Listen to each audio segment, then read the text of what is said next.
Guruk's victory in retrieving the lair crystal echoed throughout the goblin settlement as elders, warriors, and shamans gathered to discuss the meaning of his survival within the Gloom Howler. As territory in each expression held a mixture of astonishment, respect, and quiet fear. The matron walked beside him through the glowing cavern pathways, and although he still appeared small compared to the older goblins, her gaze reflected certainty that he now walked a path far beyond the reach of ordinary youth.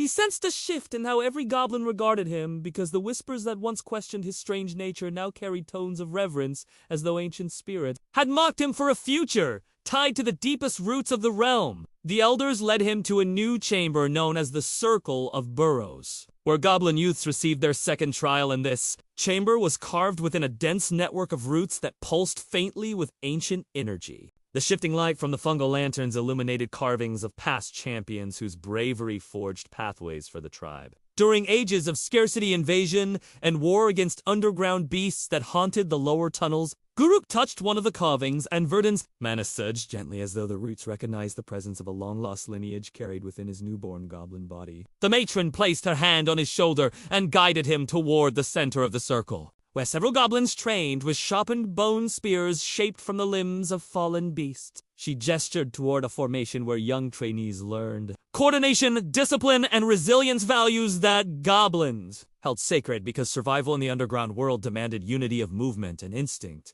Guruk joined the formation, and although his body was younger and smaller than theirs, he matched the training rhythm with ease, using the instinctive balance granted by his connection to the roots of the earth. The training overseer watched with stern eyes as Guruk moved, and he could not deny that the child's steps carried the confidence of a seasoned warrior despite the fragility of his youthful frame. Guruk learned how to thrust the bone spear forward with controlled strength, and he adapted faster than expected because his human memories whispered tactical insights that merged seamlessly with his goblin instincts. The overseer introduced a new sequence where trainees practiced defensive steps against simulated beast attacks, and Guruk performed the actions with such precision that some older youths grew uneasy. One of the trainees, a broad-shouldered goblin named Rag, stepped forward and challenged Guruk with a fierce glare because he feared being overshadowed by someone so young and yet so gifted. Guruk faced him with calm determination because he understood that this challenge was not born from hatred but from the primal need for place recognition within the tribe.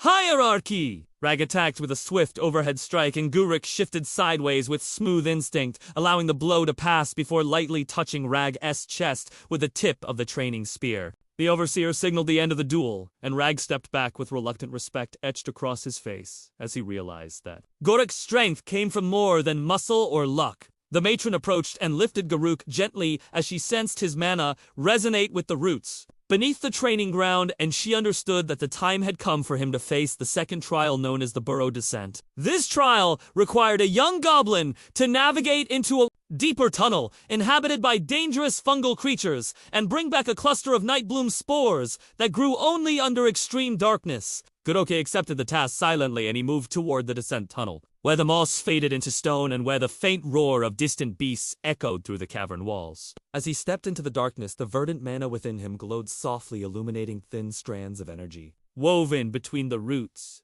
that lined the tunnel. The air grew colder as he descended deeper, and he felt the cavern expand around him like a vast ancient lung, inhaling dust spores and secrets buried for generations. He sensed the presence of fungal creatures ahead long before he saw them for the earth, whispered warnings through vibrations that trembled beneath his feet. A cluster of fungal crawlers emerged from a shadowed crevice, their bodies resembling twisted stems with thorn-like limbs and glowing sacs that pulsed with sickly green light. Instead of attacking immediately, they circled him with curious, twitching movements, as though the verdant mana disturbed their natural instincts and confused their predatory patterns. Guruk stepped forward confidently, and the mana rippled outward, forming a soft glow around him. That made the fungal crawlers hesitate and shift backward, as though fearing an unseen predator. He continued deeper into the tunnel, until he reached a cavern filled with Nightbloom spores, which floated through the air like drifting fragments of pale starlight. The spores glowed faintly blue, and he sensed that their energy resonated with the Gloom Howler's lair crystal, creating a link between the two different regions of the deep underground world. When he reached toward the spores, they gathered around his hand, forming gentle spirals as if greeting the verdant mana within him. And he carefully collected a small cluster for the trial.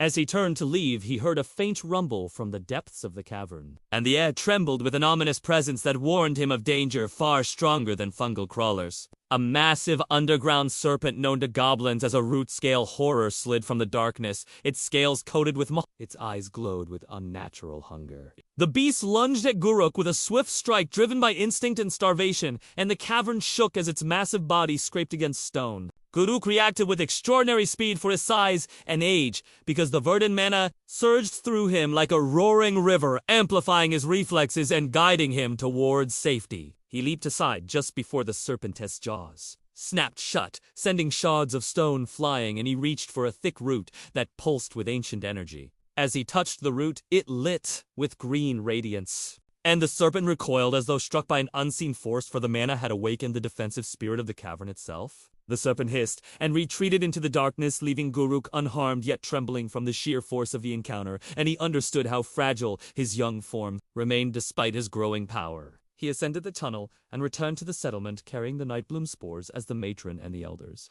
gathered to receive him. Their eyes widened at the soft glow surrounding the spores, and they murmured that no young goblin had returned from the burrow descent with such pure and vibrant specimens in living memory. The matron touched his head gently and whispered that the root-scale horror-s retreat proved the verdant mana within him had begun to awaken in ways not seen since the forgotten age of the deep spirit. Guruk looked around the settlement and sensed the deep earth's pulse once more, and he knew that his journey had only begun, and that greater trials awaited beyond the safety of the goblin tribe. Thus, the second trial of his youth ended with both triumph and warning, as the spirits of the Underroot realm stirred restlessly in response to the rising power of the child who carried a destiny born of two worlds.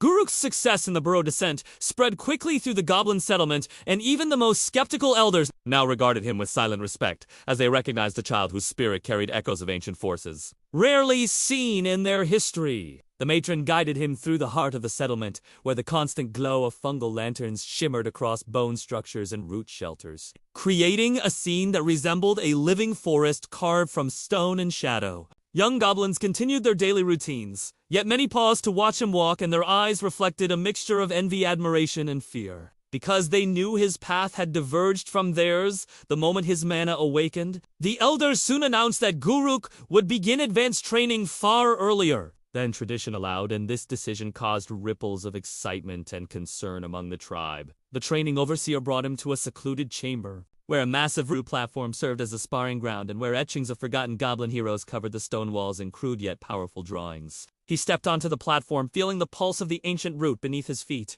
and the verdant mana flowed through him like a river stirring to life after a long winter. The overseer handed him a reinforced bone dagger crafted from the remains of a deep beast. And though the weapon felt heavy in his young hand, he sensed a natural bond between the bone and the mana within him. His first opponent was an older trainee who towered over him and moved with practiced precision, yet Guruk's instincts sharpened as soon as the duel began. The trainee lunged forward with a downward strike, but Guruk stepped aside with flowing ease, guided by a sense of movement that blended his human memories with goblin reflexes. He countered with a quick strike that tapped the trainee's wrist and forced him to drop his weapon, drawing surprised gasps from the watchers who had underestimated Guruk's uncanny coordination. The overseer narrowed his eyes as he watched, because the child's movements resembled those of a seasoned warrior masked by the form of a young goblin barely old enough to speak. Next, the overseer released a small stalker beast into the chamber to test Guruk's reaction to real danger, because this creature, known for its swift legs and needle-like jaws, posed a threat even to trained goblin youths. The beast darted across the root platform with its limbs scraping the surface, yet Guruk sensed its path through the faint vibrations in the ground long before it attacked. He stepped backward as the creature lunged, and the mana surged through his arm as he struck the beast. Side with the blunt end of his dagger, forcing it to retreat with a shrill cry. The overseer was stunned because no child had ever reacted so naturally to a stalker strike, and he began to realize that Guruk's training would require tests beyond the standard lessons of blade and instinct. After the session, the matron carried Guruk to a quiet glade where glowing mushrooms bloomed in clusters that swayed gently as if moved by unseen breath, and where water-like spore pools reflected shifting green light. Here she placed him before a circle of ancient stone. where shamans often communed with the spirits, and she signaled for him to sit in silence while the cavern whispered its secrets. Guru closed his eyes and let the verdant mana guide his senses, and soon he felt the heartbeat of the cavern flow into him like a song carved from the roots of time. He sensed the presence of underground beasts wandering in distant tunnels, the faint sorrow of ancient goblin spirits echoing through forgotten pathways, and even the memory of human battlefields, lingering somewhere deep within his soul. As he opened his eyes, he realized that his connection to the earth had deepened, and the matron who watched him with solemn reverence understood that he would soon be ready for the third trial. This trial, known as the Shaded Hunt, required a young goblin to track and confront a creature, a predator, born entirely of darkness and instinct with no guiding light to soften its hunger. Guruk felt no fear at the announcement, because the verdant mana pulsed with quiet certainty, telling him that this challenge would reveal another piece of the destiny woven through his reborn life. Before the trial, the overseer tested him with endurance exercises, forcing him to run across uneven root paths, climb jagged stone ridges, and leap across deep cracks formed by shifting underground tectonic plates. Guruk moved with a grace that surprised even himself, and each motion carried the confidence of a warrior king reborn into a small yet unyielding goblin body. During one training cycle, he glimpsed a memory from his human life, showing knights training under harsh discipline. As they prepared for war against beastfolk tribes, and the vision filled him with determination as he mirrored their discipline in his goblin form.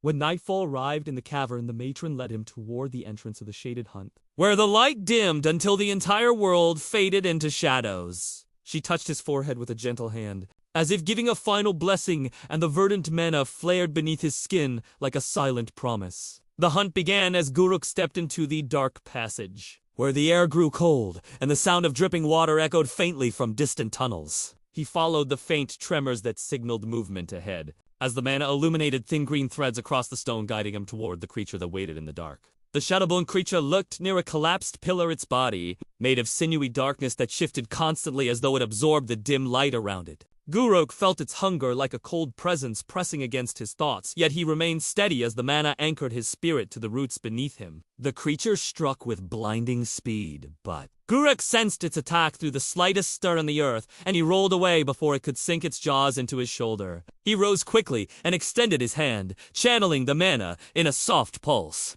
that momentarily illuminated the creature's true form, revealing a core of pulsing darkness that served as its heart. With precise timing, he lunged forward and tapped the shadowbone Escor with the flat end of his bone dagger, sending a shockwave of mana rippling through the creature. The darkness dissolved into drifting particles and the creature vanished, leaving only faint echoes behind as the cavern returned to silence. Guruk collected a fragment of the dissolved Shadowborn essence as proof of his victory, and he returned to the settlement where the matron and the elders awaited him. The fragment glowed faintly in the matroness' palm, and she declared that Guruk had completed the Shaded Hunt faster than any youth in living memory. The elders murmured among themselves because they knew his power grew too quickly, and the verdant mana inside him responded to trials with a hunger that suggested ancient roots, awakening beneath the entire Underroot realm. Guruk sensed that these trials were preparing him for something far greater than survival, and he understood that the forces guiding his path belonged not only to goblins, but to the oldest powers of the world. Thus, he completed the second stage of his early youth, and the cavern around him seemed to pulse with anticipation as though the spirits of the deep awaited the day he would rise beyond the limits of his small goblin form.